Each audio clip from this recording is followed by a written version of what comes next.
ପୁରୀରୁ ଆରମ୍ଭ ହୋଇଥିବା ସ୍ୱଦେଶୀ ସଂକଳ୍ପ ରଥକୁ କେନ୍ଦ୍ରାପଡ଼ାଠାରେ ସ୍ୱାଗତ କରାଯାଇଛି। ଏହି ରଥକୁ ତିନିମୁହାଣୀ ଛକରେ ଭବ୍ୟ ସ୍ୱାଗତ କରାଯାଇଥିଲା।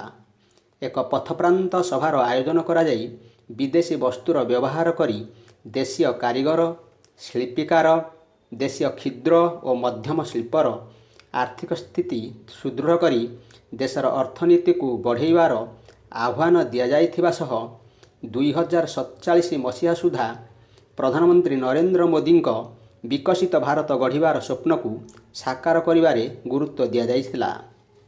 ଏହି ଅବସରରେ ତିନିମୁହାଣୀ ଠାରୁ ନୂଆ ବସ୍ଷ୍ଟାଣ୍ଡ ପର୍ଯ୍ୟନ୍ତ ଏକ ସ୍ୱଦେଶୀ ସଂକଳ୍ପ ଦୌଡ଼ର ଆୟୋଜନ କରାଯାଇଥିଲା। ଏଥିରେ ଶତାଧିକ ଯୁବକ, ମହିଳା, ଛାତ୍ରଛାତ୍ରୀ ଏବଂ ଜନସାଧାରଣ ସାମିଲ ହୋଇଥିଲେ।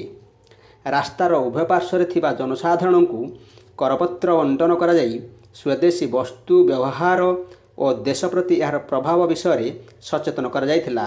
ସ୍ୱଦେଶୀ ଜାଗରଣ ମଞ୍ଚ କେନ୍ଦ୍ରାପଡ଼ା ଜିଲ୍ଲା ସଂଯୋଜକ ମନୋରଞ୍ଜନ ମିଶ୍ରଙ୍କ ସଂଯୋଜନାରେ ଆୟୋଜିତ ଏହି କାର୍ଯ୍ୟକ୍ରମରେ ମଞ୍ଚର ରାଜ୍ୟ ସଂଗଠନ ସମ୍ପାଦକ ରାଜେଶ ଦାସ, ପ୍ରାନ୍ତ ପ୍ରଚାର ପ୍ରମୁଖ ତପନ କୁମାର ନାୟକ, ଭାଜପା ଜିଲ୍ଲା ସଭାପତି ଶଶାଙ୍କ ଶେଖର ସେଠୀ, ଭାଜପା ନେତା ଦୁର୍ଯ୍ୟୋଧନ ସାହୁ, କିଶୋର କୁମାର ପଣ୍ଡା, ଗୀତାଞ୍ଜଳି ସେଠୀ, ଅଭିମନ୍ୟୁ ଗୋଚ୍ଛାୟତ, ଝିଲ୍ଲୀ ଦାସ, ମାନସ ରଞ୍ଜନ ଦାସ, ଏବିଭିପି ରାଜ୍ୟ ସହ ସମ୍ପାଦିକା ତୁଳସୀ ମଳିକ, ବିକ୍ରମ ବିଶ୍ୱାଳ, ପୁରୁଣକାଳିକ ରଶ୍ମିରଞ୍ଜନ ସେଠୀ, ନେହୁର ସାହୁ, ବିନୋଦ ବେହେରା, ଶିବାନୀ ଶଙ୍କର ଦାସ, ସନ୍ଦୀପନୀ ଆର୍ଯ୍ୟ କୁମାର, ବିଶ୍ୱ ହିନ୍ଦୁ ପରିଷଦ ଜିଲ୍ଲା ଉପସଭାପତି ସନ୍ତୋଷ ସାହୁ, ଭାରତୀୟ ମଜଦୁର ସଂଘ ଜିଲ୍ଲା ସଭାପତି ଶାନ୍ତନୁ ମଲ୍ଲିକ, ସହକାରୀ ଭାରତୀର ଜିଲ୍ଲା ସଭାପତି ଭାଗବତ ବରାଳ, ଧର୍ମ ଜାଗରଣ ସାମୁଖ୍ୟର ଉମେଶ ଦାସ, ମାଧବଚନ୍ଦ୍ର ପ୍ରଧାନ, ଅଭିଜିତ ଦାସ, ପ୍ରକାଶ ରାଉତ, ପୂର୍ଣ୍ଣଚନ୍ଦ୍ର ତ୍ରିପାଠୀ,